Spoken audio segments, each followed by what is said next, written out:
Welcome, everyone, to Love, Sex, and Leadership. This is Aaron Kleinerman. I am in Portugal. I have with me my friend Spencer, who's out in Colorado. I actually met Spencer many years back, I think in a fest I was teaching at, and that's when our worlds collided, and we've kind of known each other in periphery for quite a few years. And coming up in October, we'll be bringing the men's initiation out to Colorado. Spencer's a leader and a coach and really supporting people. He's a steward of Dance Meets Tantra, which is a really powerful movement. I've seen moving around a lot in the US. Also some powerful work with kind of attachment alchemy. And yeah, nice to have you here, brother.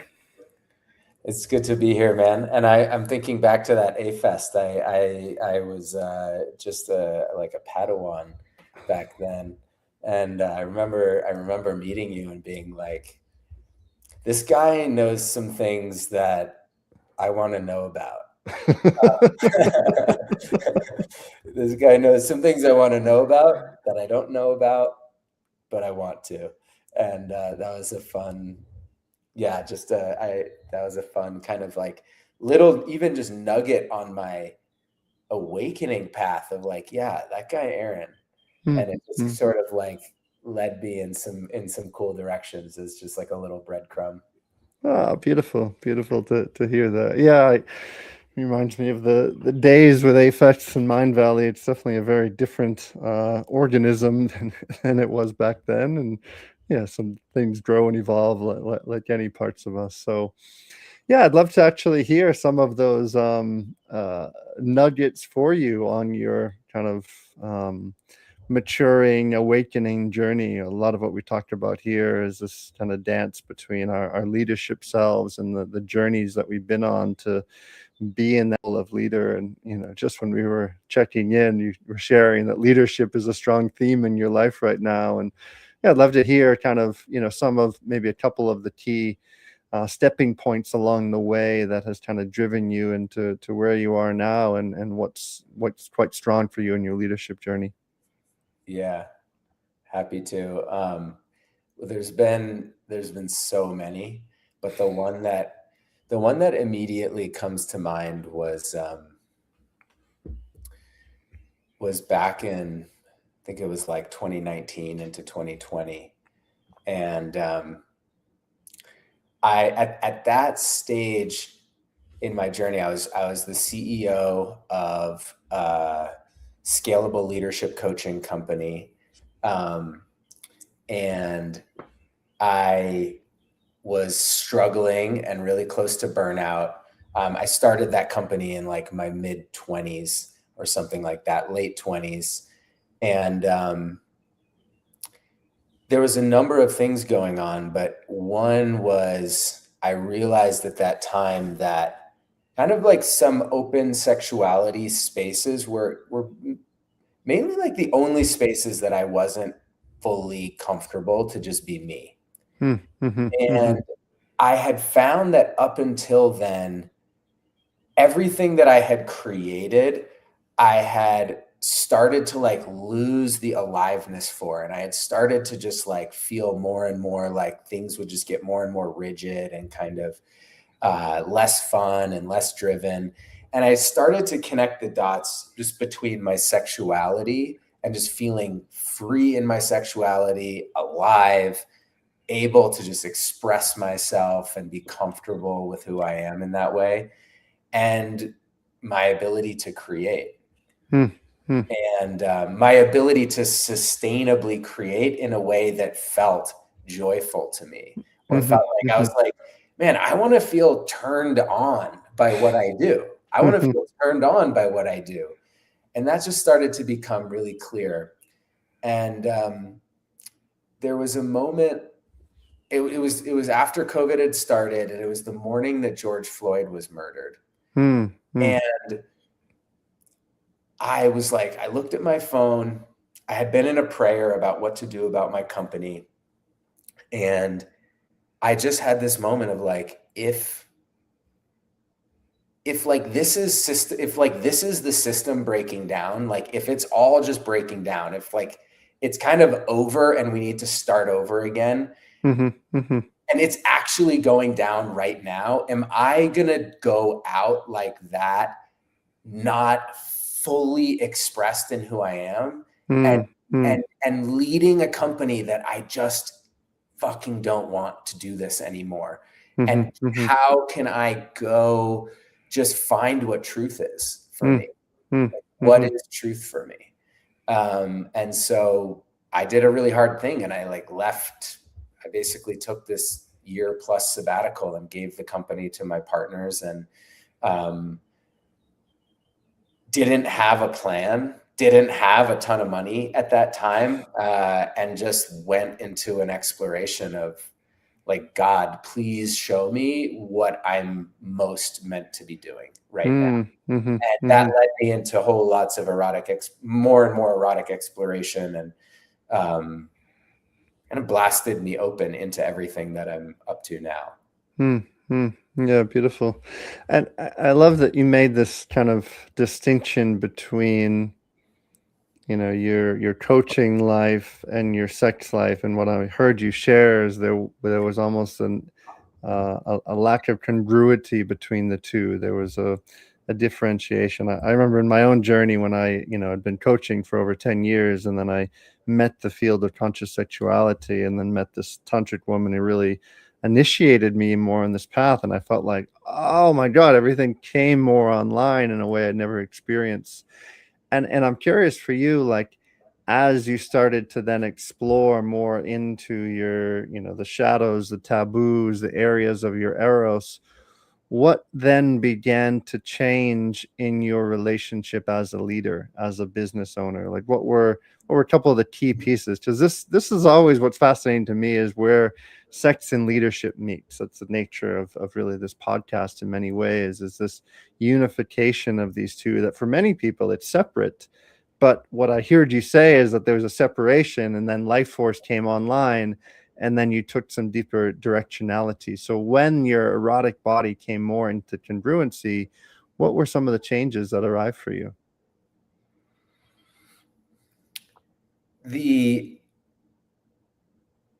I had some really deep transmissions through that time of I contain everything. Hmm. Mm-hmm. Every shadow that exists in the world exists inside me. Mm-hmm. Mm-hmm. I am not separate from the predator. Mm-hmm. I am not separate from the helpless victim.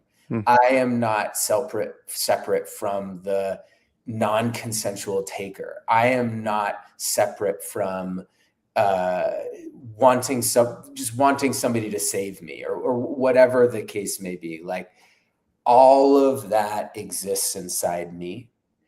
And as I'm able to just accept what's truly happening inside me and just be with what is, massive amounts of aliveness come online, and Mm-hmm. massive amounts of power. And I think that that's been a big part of my leadership journey, is just owning the massive amount of basically like pain and darkness and shadow and helplessness and and just all of the hard shit inside of me, and my ability to, well, one, in erotic spaces, find ways to like bring that in and own it, and like be in relationship with it, with a lover or with friends or a group or whatever's going on. And I just found like, whoa, that is just bringing so much more power inside me in how I move into the world. Mm-hmm. Mm-hmm. Um, and it's still a really big journey for me, I'd say, as a leader. But my leadership edge is still around actually fully trusting and owning the power that I have to create. Mm-hmm. And Mm-hmm. I created a pretty high level, but still the biggest limitation is, do I trust myself? Do I believe in myself? Mm-hmm. Mm-hmm. And the more I can just lean into like, yeah, all of that pain, all of that shadow, it exists here. And like, that's just a part of my experience. And that gets to be here as I keep moving into the world and keep creating. Then I find that things just really open up. Like, I don't have to fix myself in any way in order to create. Mm-hmm. Mm-hmm. Yeah, beautiful.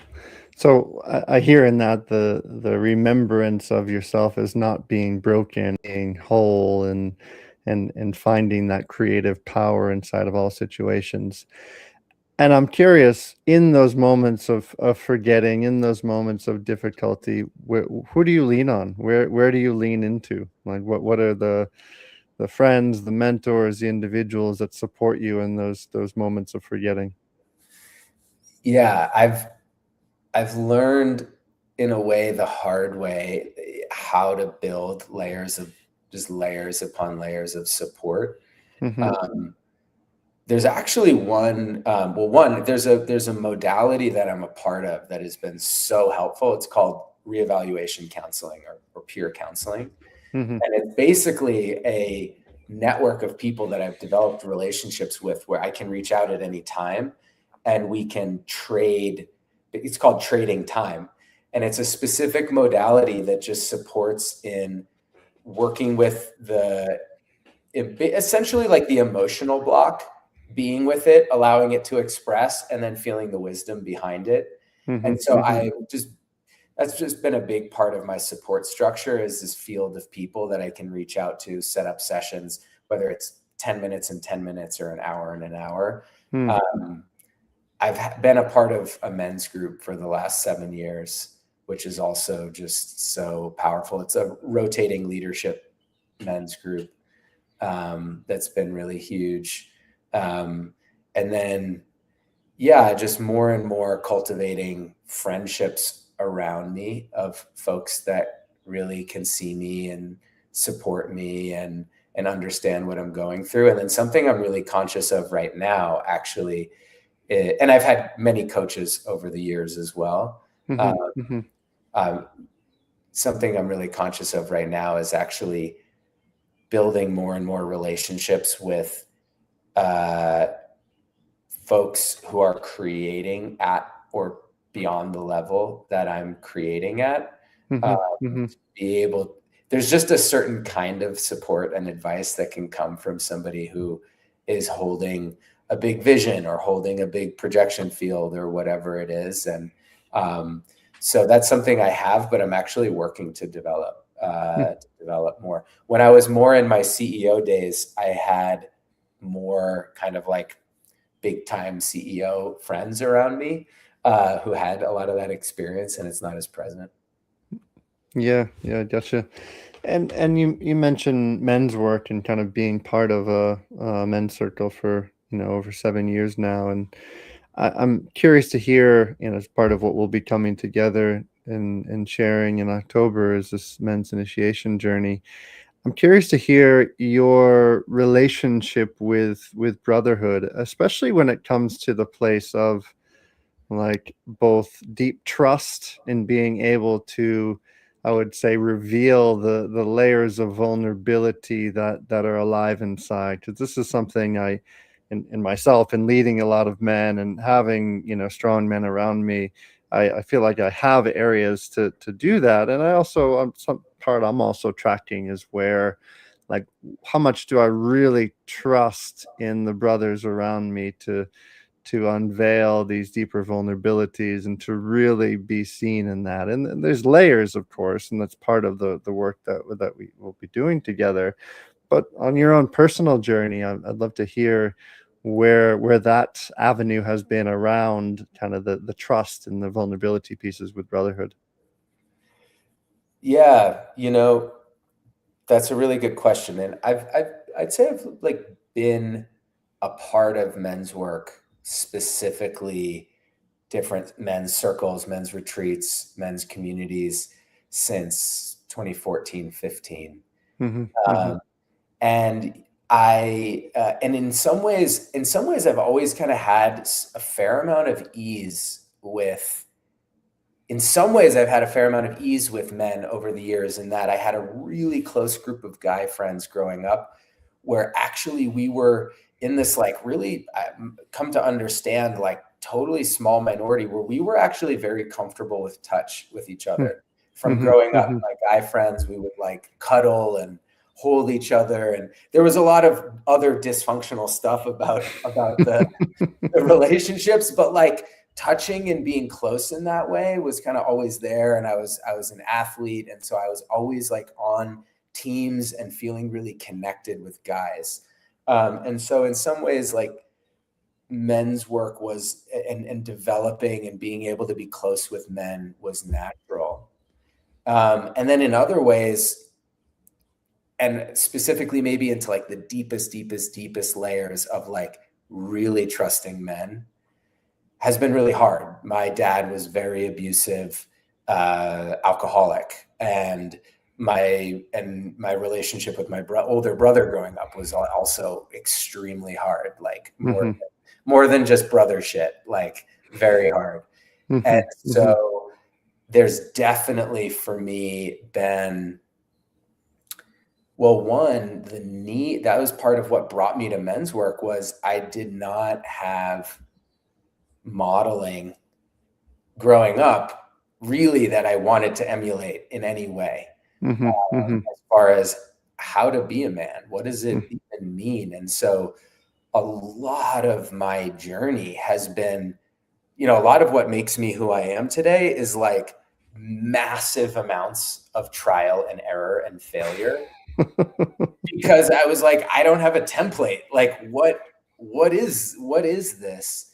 Um, and so doing the work with men, um, in some ways was like giving me father figure, was giving me healthy brotherhood that I was very attracted to. mhm, And then I think in terms of the ability to lean into those deeper and deeper layers, I think I've been blessed to find some amazing men in my path. Um, and to, I think in particular, find some really amazing men who are fairly liberated in their sexuality, mhm, that has mhm, allowed for a level of closeness mm, and vulnerability that's kind of outside of the homophobic um, context of our culture. mhm, Um, and then, just honestly, I don't know that I've had any kind of like eureka moment about it, but nothing feels better to me than like I have these guys, I go and I have a friend who serves men's tea ceremony once a month, mm, and the crowd is generally kind of 40s, 50s, 60s fathers, very successful in their lives. And there's something that just totally like I don't even have to be verbally so vulnerable with them in order to just like have my whole system drop, and I'm like, wow, mm, like this feels amazing to just be around these guys who are like loving, established, grounded, caring. mhm, So anyhow, mhm, I don't know. I'm just wanting to bring that in. Like that has been actually the most transformative men's work I've been a part of recently. mm, mm. So really receiving the energetic codes of grounded, safe, healthy, kind of fatherly energy into you. Yeah. Yeah. And you mentioned around fatherhood, and I'm curious if that's a piece that you're wanting to step into in this life, and where you are in that own relationship. For me, as a new father of the little 8-month-old boy now, and it's always an interesting conversation with the men and the friends in my life to see where they're at. Some guys are wanting to create and manifest, and others are like, nope, not part of my journey. So where are you on that spectrum? Yeah, and I'm super happy for you and proud of you, Aaron, that you're Hmm. you're on that journey, and that's been inspiring to see you, well, creating at the level that you are, and serving at the level that you are, and having family, and being able to create that. That's really inspiring to me. And Yeah, so thank you. I'm super glad that you're on that journey. Yeah, for me, I definitely, I've just always been clear that I want to be a father and have family. And, um, you know, in my path up until now, uh, it just definitely was not going to happen until now, just in terms of the dark nights of the soul, and the really like intense journey that it's been over the years, Hmm. and Hmm. kind of working myself out, and to Hmm. be able to have a family in the way that I want. And I think that's something like I've always known that I want to be a dad, and part of that is like I just feel the beauty that it will be to continue my line, uh, Hmm. Hmm. but just fully break the cycle of, Hmm. Hmm. of what has been really hard in my lineage and in my family. And I don't think that there would be anything more beautiful than being a father and creating a family dynamic that is whole, um, and coherent. And I'm sure it won't be perfect, but I'm sure it won't be perfect. But yeah, that just opportunity to love someone and create an experience for someone that,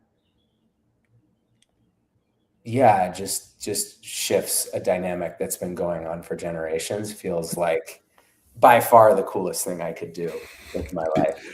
Beautiful alchemy. Yeah, it's certainly it's been a lot of lessons learning and a lot of deep initiations happening in my world in the last really couple of years for sure. Fatherhood being a big part of that for sure. And I'm curious, in the realms of being a male body teaching in this field of somatics and embodiment and dance and tantra and all the whatever labels people are putting around it. How do you show up relationally, in terms of intimacy, sharing with one, with more than one, because that's also another conversation. And being Yeah. a male body teaching in the field of tantra for many years now, there's often a lot of thoughts and projections on who people think I am before I've even opened my mouth. So I'm curious to hear some of your journey with that. Wow. That's its own It's its own podcast. that's its own 7-part series podcast. Um, you know, yeah. So one, yeah, one layer of that is that I'll just name being a kind of like majority presenting white male, younger, um, cisgender human in these spaces is definitely interesting. It's definitely a challenge, and especially in America, especially in Uh-huh. America. Um, it is what it is, and there's Mhm. a way that when I'm leading spaces with a fair number of people in the space, I'm sort of starting from below sea level in Mhm. terms of who I am, and Mhm. Mhm. what I'm about, or like assumptions about who I am and what I care about. Um, and so that's one. There's another big piece for me, which is like I I have never really doubted myself in these fields, in the sense that if my personality were running the show in my life, like if my ego was running the show in my life, I would be nowhere close to tantra, embodied erotic, tantric, whatever. Uh-huh. Like Uh-huh. I would be making 500K a year working in New York or something and like doing some, I don't know, job, or I don't know, like that's where I would be. And so I know that it is not my ego that was like, here, like this, what I do wasn't even on the menu. Like it wasn't even anywhere near the menu of like where my journey started. So there's a way that I guess I trust my soul in bringing me into these spaces. And I trust that also what brought me into these spaces was basically facing down the heart of my own darkness. Like it wasn't like, wow, I love pleasure, and like, wow, pleasure comes to me easily. And so, yes, let me just go find these dance spaces, and wow, I'm so good at this. So, oh, okay, I'm leading now. It was like, I've got to find a way to like find what is actually real in this life. And I've got to find a way what's actually authentic for me. Cause in back, it's so hard to like find like, what is that? How do I actually bring myself authentically into this life and like want to choose life? And so I guess there's always sort of been some trust for me, and just understanding that, hey, I'm here and I'm here to serve. And you know, I think one of the things that I do best in these spaces is be willing to set boundaries, is be willing to say the hard thing, is be willing to take risks with groups, and kind of stand for what I'm really there for, despite any fears of of projection or yeah, and I don't know if I'm answering your question fully, but that's what's alive. No, it's great. It's great. And it brings up something we were chatting about earlier, before we started, around this kind of energy of the dark father and what that means to, hold that in group spaces, especially. I was just came back teaching a training down in Australia, and there's a few situations where I had to really hold that energy for the group for a few dynamics that were happening. And yeah, I'd love to hear your takes on, especially what you're learning and what's moving through you in what you're mentioning around the boundaries and the holding clear line, and as well as how can you be that dark father but still embody the love to help people rewire that energy. Because I think oftentimes that strong, dark, penetrative masculine for many people comes with like a vengeance, and comes with like, oh my God, a fear and a power over dynamic. And one of the pieces that's quite strong in my own framing is how we can have, as male bodies with that strong sword, the power with rather than the power over. And would love to hear some of your take, especially around the dark father leadership energy. Yeah. And I'm happy to also, if you want, we could circle back to the relating question. Yeah. We can. You can bring me back there if you want. Yeah. Yeah.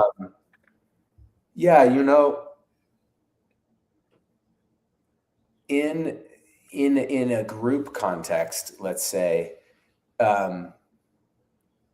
I think it all comes down to trust in the way that I want to bring the dark, or like density or boundary or penetration, is I want to do it in a grounded way, in a not necessarily always like gentle way, but there's this energy of soft power, in a sense, and definitely power with, right? It's the energy of power with. And sometimes that, I'd say a lot of times it just looks like, for me, slowing down. In a way, you can get really far by just slowing everything down. And I think where people get tripped up and I even got tripped up in this in a conversation yesterday, just allowed myself to get sped up by charge in a conversation versus like, oh, there's charge. All right, let's just slow this down and track. Okay, there's charge here. What is this calling for? And so I think sometimes this even drives some people crazy, how much I'll slow things down when I'm working with people. But I think part of it is also I really have been dedicated to cultivating in a group leadership context, cultivating trust of it's basically cultivating trust of, hey, if I'm present with each moment as it is, I trust the outcome. And I don't have to force outcomes. And then there's also been in terms of the Dark Father, and I think this is a big leadership initiation, is ultimately when you have to make decisions, there's no way of ever knowing if what you decided was right. You don't. Sometimes great, like some great outcome happens and you're like, cool, like, wow, that seemed like the right decision. But that's actually, to me, the real initiation is in leadership is when you have to make calls that's just based on, hey, I'm the one responsible right now, and I need to follow what I believe is best.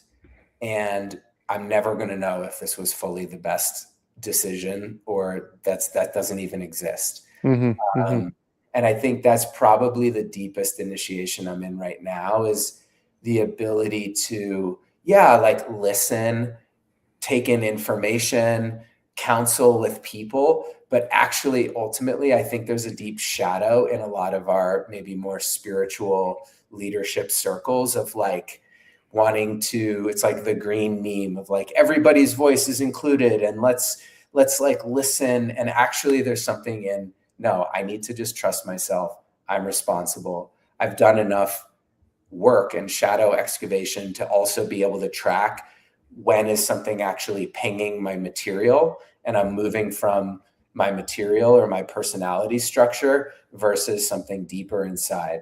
Yeah, for sure.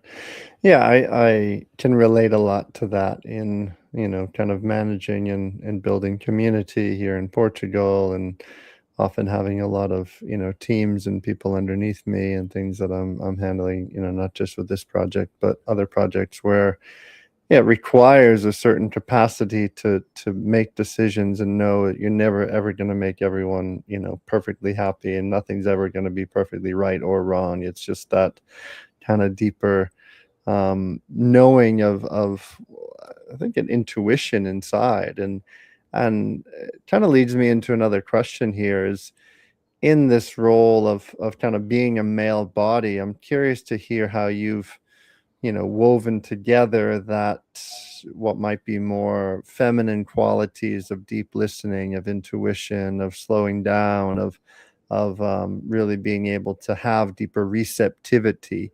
That's a big part of the work we do with the initiation journey. Is it's having men get their spear and their sword stronger and more clear, but also deepening in the level of receptivity in their body. And how is that kind of feminine aspect of listening and receptivity? How has that been for you on your journey? Yeah. And that's been in many ways really central. And Mm, that's part of where the erotic body comes in. And mm, so even just as a core pillar, like self pleasure mhm, as a deep practice to be in communion with my own erotic aliveness is the feminine expressing in mhm, mhm, my own being, and being really dedicated to that and and loving on that as much as I can. There's also a way of basically when I orient to following aliveness and trusting life. That's a feminine orientation that I don't always do amazingly at. But what I suppose that the insight that I've had more recently around, as a man, as a leader, being in relationship with the feminine is, for me, like, my feminine moves a lot slower than my masculine. And Mhm, my mhm, feminine is like much more shy than my mhm, masculine. And she's not as developed as my masculine. mhm, And mhm, what I had this insight of, like, oh, what what my patterns can be sometimes is, like, if my feminine is not quick enough or strong enough or loud enough to, like, really get my attention and, like, show me what to do, my masculine will come in and be like, all right, well, I guess we're just gonna make this happen now. Or like, I guess we gotta just force an outcome, or make more money, or run more events, or whatever, like, make shit mhm, happen. mhm, And mhm, it's actually, the orientation has been like, oh, well, what if my masculine was like, hey, sweetie, like, what can I go get for you? mm, mm, mhm. Like, even in like a play party kind of context, if it's like, instead of like having my masculine just kind of like jet out into the field to like create something that he would like, it'd be like, oh, sweetie, like, what would you like to experience in this play party? And then I'm going to go ask that person to do it with us, or whatever, Mhm, or for mhm, you, or mhm, whatever. And that's really shifted things for me. uh, mm, and then, as a leader in group fields, often what I'm orienting to is using my masculine to create structure, clarity, containment, presence, safety, to then just say, what is true inside of you, my mm, friend? mhm, Or mhm, my brother, like, what's actually happening inside you right now? mm, mm, And let's follow that. mhm, mhm. Yeah, what you share feels like such a core component for healthy, embodied, facilitation and leadership in these spaces. And the framework of inner union dialoguing is the way I would reference it. Really, this conversation between masculine and feminine. In my own journey, that was especially after COVID, and I started to travel again and meet the road again. And it was my masculine turning back to my feminine, saying, what do you want to create here? And that's when, I got land in Bali. And then a couple of years later, found this land in Portugal. So she was like, I want children, I want land, I want, home, I want structure. He's like, okay, all right, I'm going to go work and create and manifest and teach and do all that. And then just, to bring more joy to her. So I felt like the manifestation of my outer partner, Natasha, was really a reflection of this relationship of deepening with the inner feminine, which is so vital. And I think it's such a piece with brotherhood and with men's work that it's not forgotten, but a lot of men are like, oh, no, we can't talk about that because we need to be more alpha. We need to be, we can't be the ones talking about femininity, because that might mean that, whatever it might mean. So yeah, I'd love to Yeah. hear how that's been, because I think we came from similar New England area, like a very kind of Matt, alpha. are you from Mashfield? I'm from Marshfield. Remind me, where did you grow up? I'm from Newton.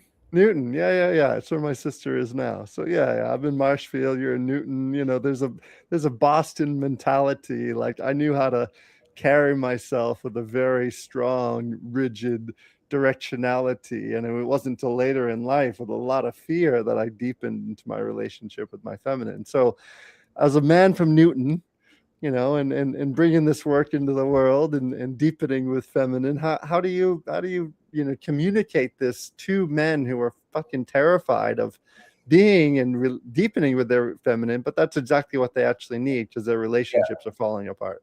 yeah, yeah, yeah. Yeah, I mean, we are absolute aliens for where we come from. like, and I know all over the country there's, you know, male culture for boys is hard, but like, I don't think it gets harder than Eastern Massachusetts, Boston area, uh, in terms of all of that. Yeah. And that's been its own journey too, with just like friends from growing up, and I'm just too much of an alien for them. Yeah. Yeah, you know, so from a lot of what I found with, and actually a decent amount of what men's work is to me is feminine initiation.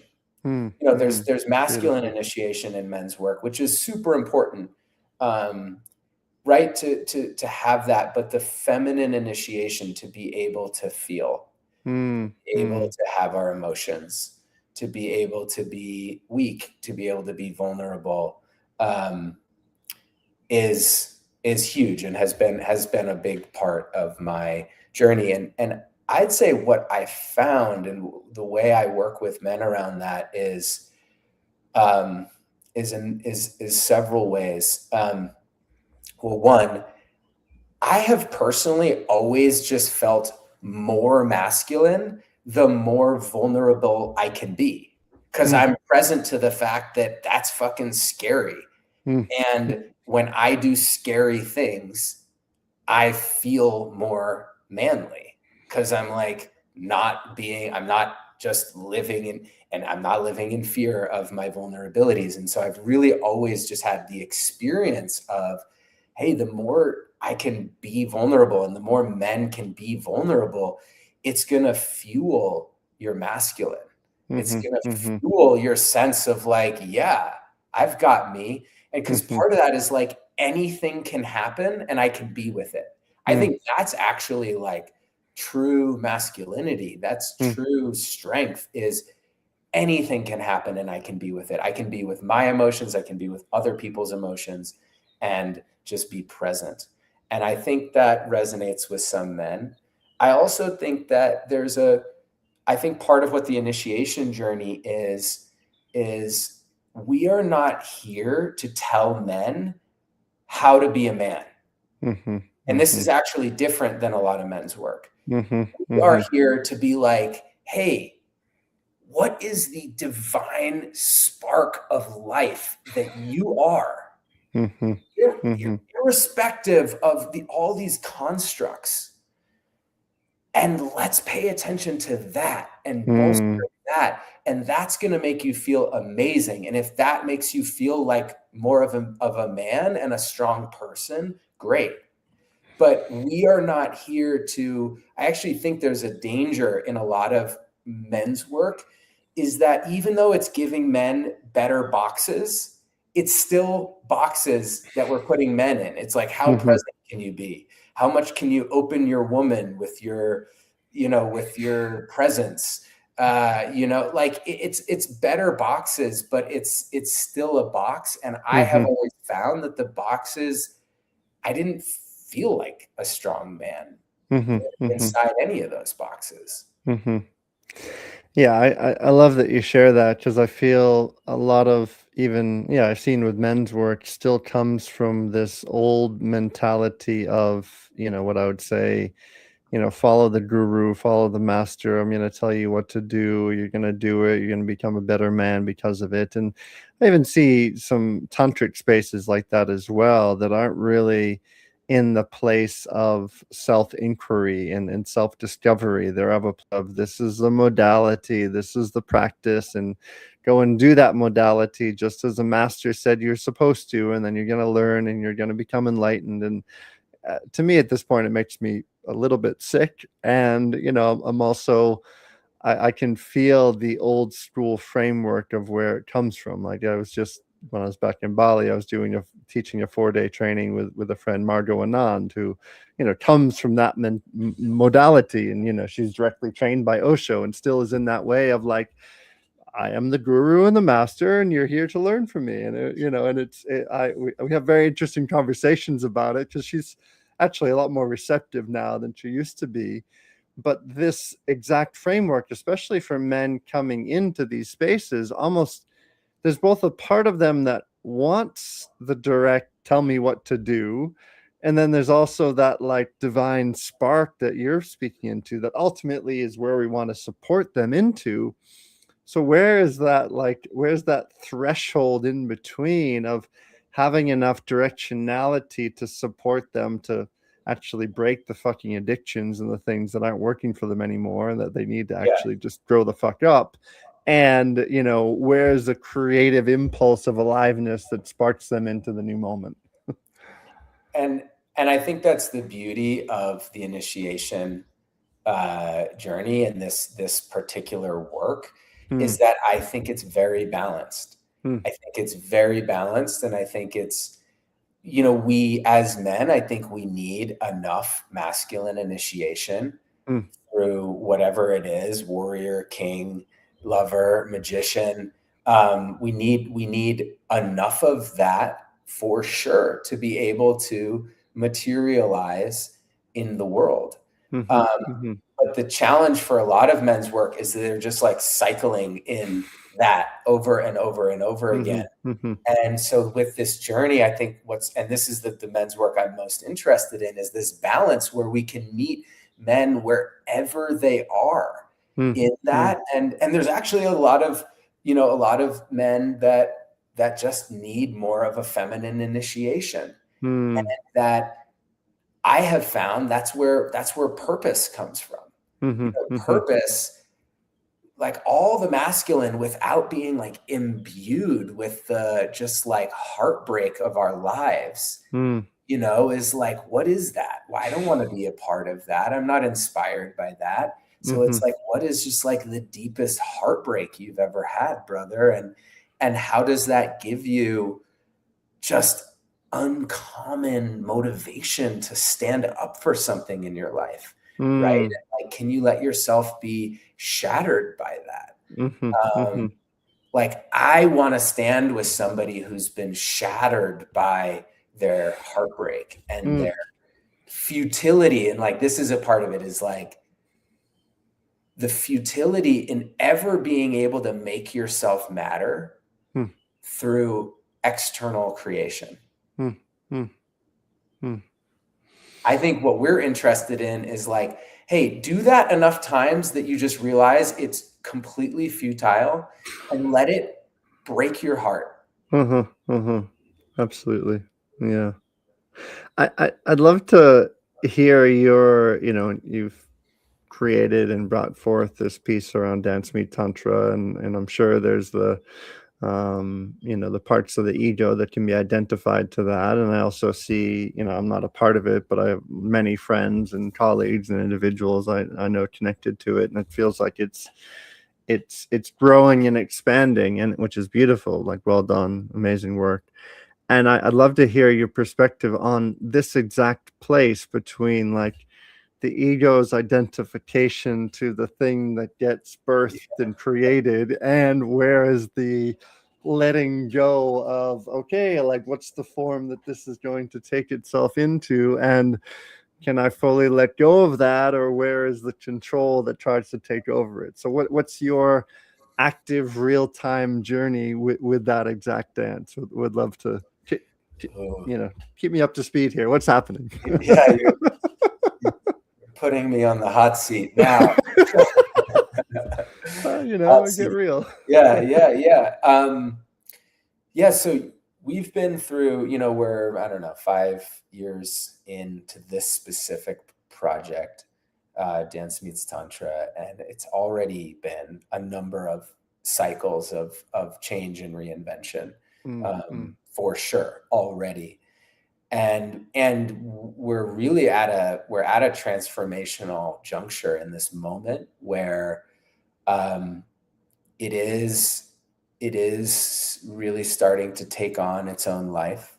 mm, Um, this has been a really funny kind of like, I in some ways, I'll admit, I sort of maniacally sold out every event in the beginning. mm, Like, I was just like, there was a fire in my soul to just say, we are going to create a context of this thing where the house is full. The house Mm-hmm. is full and we're going to crush it. And that's going to be and we're going to, when I say crush it, we're going to deliver an amazing experience. Mm-hmm. And that's going to be what this is. I'm not interested in like offering some workshops. Maybe people come, maybe people don't.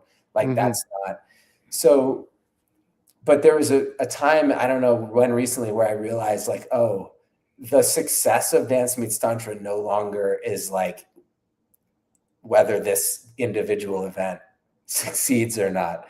And that really kind of showed me even some of my own mania, for sure, around like around it all. And I'm being a little bit hyperbolic, obviously, but Yeah. Yeah. yeah, where we are now is just there's definitely a letting go. We have more leaders coming into the field. Sometimes it's hard for me. I struggle with one of my struggles is like being super clear in expectations, right? And just and being willing to kind of own my expectations Mm-hmm. Mm-hmm. fully.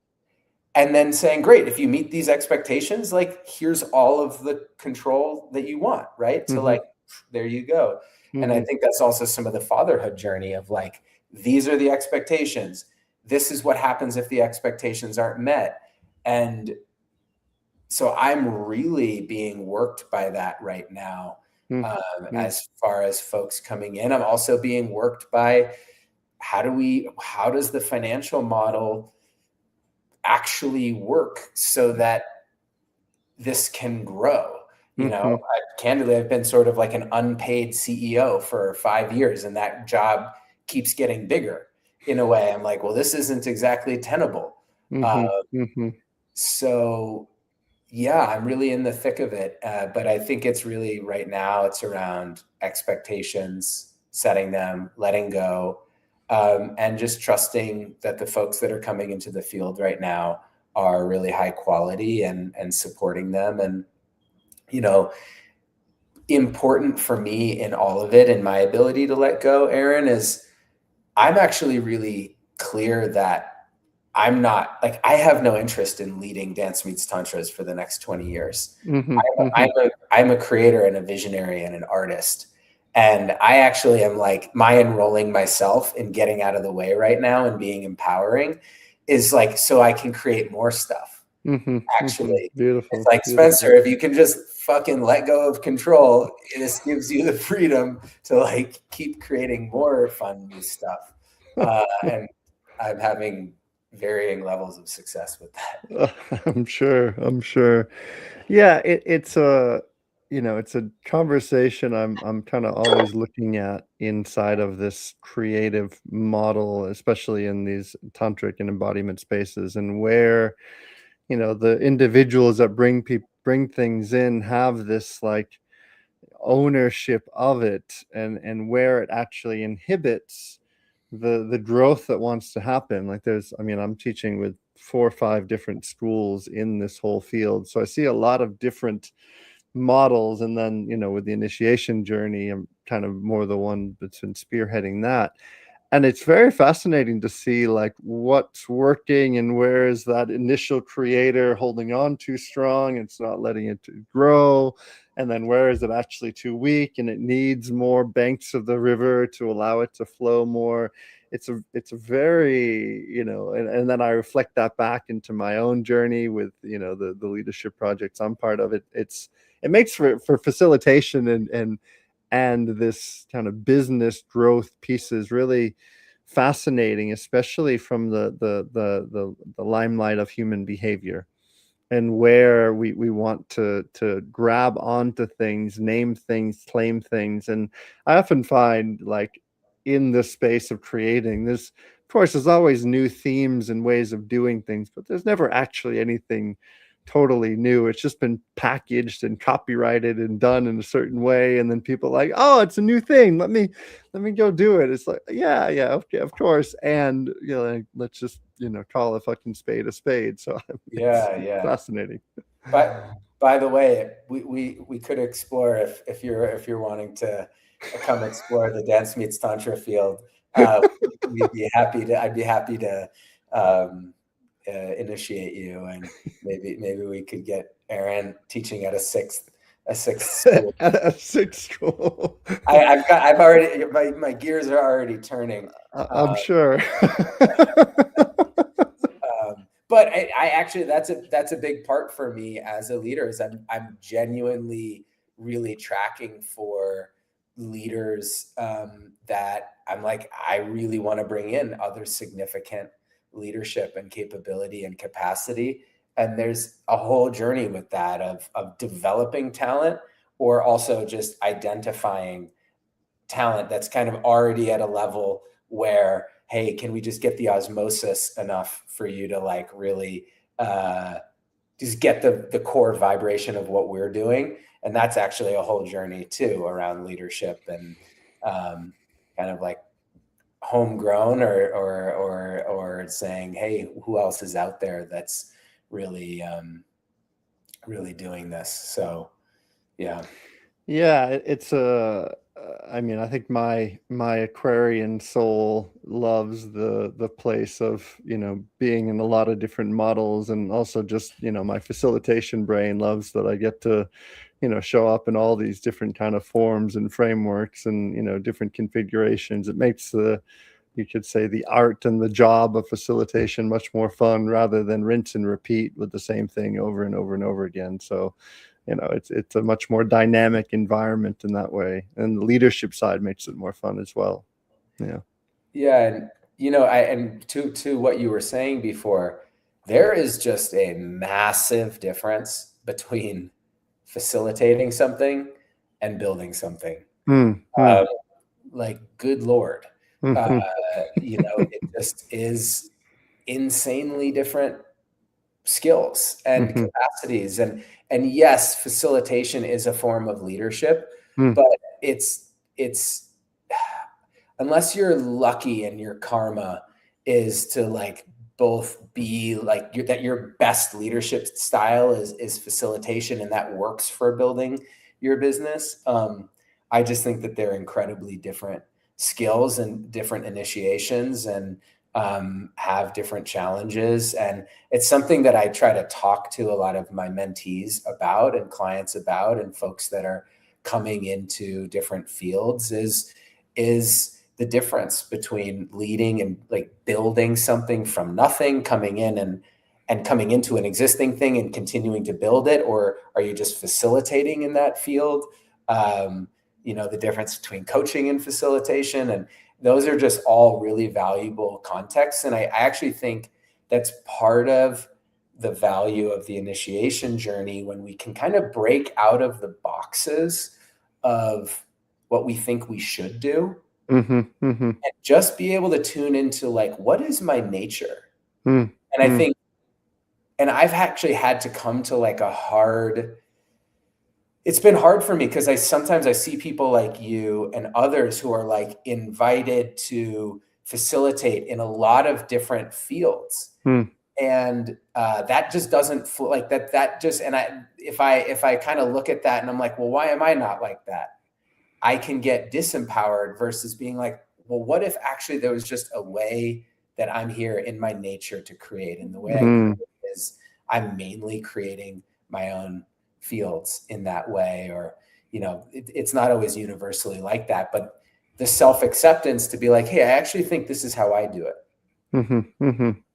is really valuable, and something I want to help men do. Because sometimes we're like, I have to be the alpha or whatever. I have to be the leader in this thing. And that may not be your nature. Mm-hmm. Mm-hmm. Yeah, I love you bring that in, especially around both the brotherhood and the leadership piece, because that's something I'm always trying to convey, especially to men in these trainings. It's like, this is how I show up and do this work. This is how, Spencer shows up and do this work. But please do not duplicate and copy what we're doing. Like, find your own unique thread of genius inside of this. And that's also what I'm excited for. Like, in about a week and a half here in Portugal, I'm co-creating this initiation journey with Blake, who's been, doing his own thing with Remember for a while, and we've taught together in ISTA, but we've never taught never taught the men's work. And when he's one of the founders as well in Juicyland, our project here. And when we were first kind of finalizing this, I said, brother, let's do a men's training here. And we both of us like lit up, and, so it'll be fun to see, like, in the framework of what he was doing and what I'm doing, how this is gonna, kind of bring itself through both of that. And that's like a very fun piece. That's also what I'm looking forward to with both you and Attila in Colorado, is like, okay, here are some structures that we have for this, and what's the unique essence that gets to be delivered in this co-creation of the three of us, converging in this moment.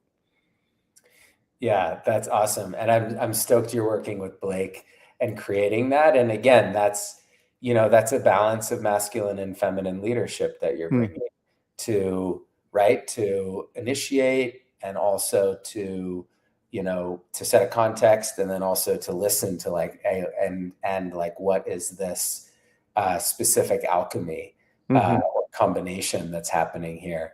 And that's totally a dance. And is really cool.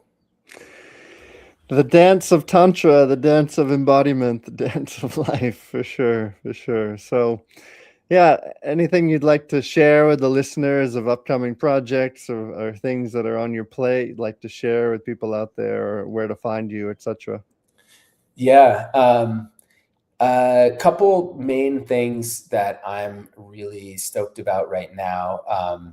July 4th weekend in Loveland, Colorado, we are running the Revel Convergence, which is by Dance Meets Tantra, and it's a curation of the facilitators and modalities and music that have just inspired us from the beginning. So it's like, it's not quite a festival, not quite a retreat, but this choose your own adventure depth, still a closed container, 300 people. So that is an awesome thing to check out that I've been really devoted to. We have an embodied Eros facilitator training, which is also by Dance Meets Tantra. And the next cohort will be in 2027, but already getting a lot of applications for that. And that's really like, if you're looking for like the deepest dive you can have to step into your own soul aligned, erotically alive leadership and facilitation, that's the coolest thing to check out. And then, yeah, I'm stoked. We have this October 24 to 30, I think, in Colorado initiation journey. And then people can find me on Instagram at Spencer Jacobson _. That's a good place to find me. And Amazing. Yeah. Amazing, brother. Well, I think from two mouse holes, we've turned out pretty all right. We did it. Yeah, we did it. We made it out. Made it out, for sure, for sure. So thank you all for tuning in to Love, Sex, and Leadership. If you've liked this conversation, please comment, please share. If there's questions for either myself or Spencer, you're welcome to put it into wherever you're watching this, in whatever form it is. Thank you for tuning in. Have an amazing day, and see you next time. Thank you, brother. Thanks, Aaron. Awesome to talk to you.